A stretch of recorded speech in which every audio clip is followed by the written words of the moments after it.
விஸ்வரூபம் 2 படம் தாமதமாவதற்கு தயாரிப்பாளர் ஆஸ்கர் ரவிச்சந்திரன் சொல்லும் காரணம் ஏற்கும்படி இல்லை என்று கமல்ஹாசன் தெரிவித்துள்ளார். கமல் நடிப்பில் உருவாகியுள்ள உத்தம வில்லன் படத்தின் பத்திரிகையாளர் சந்திப்பு இன்று சென்னை ஆழ்வார்பேட்டையில் உள்ள அவரது வீட்டில் நடைபெற்றது.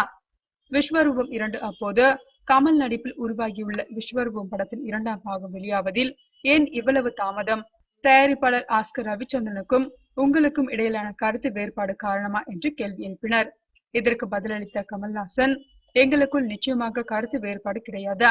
ஆனால் இந்த படம் தாமதமாவதற்கு சில காரணங்களை சொல்கிறார் ஆஸ்கர் ரவிச்சந்திரன். அவை நிச்சயம் ஏற்கும்படி இல்லை என்பதுதான் உண்மை. அவர் பண கஷ்டத்தில் இருப்பது போலவும் தெரியவில்லை. இருந்தும் இப்படத்தை வெளியிடுவதில் ஏன் தாமதப்படுத்துகிறார் என்றுதான் புரியவில்லை என்று கூறியுள்ளார் கமல்ஹாசன். விஸ்வரூபம் முதல் பாகம் வெளியாகும் போதே 2ஆம் பாகத்தின் பெருமளவு காட்சிகளை முடித்துவிட்டார் கமல்ஹாசன். ஆனால் படம் வெளிவந்த பாடில்லை.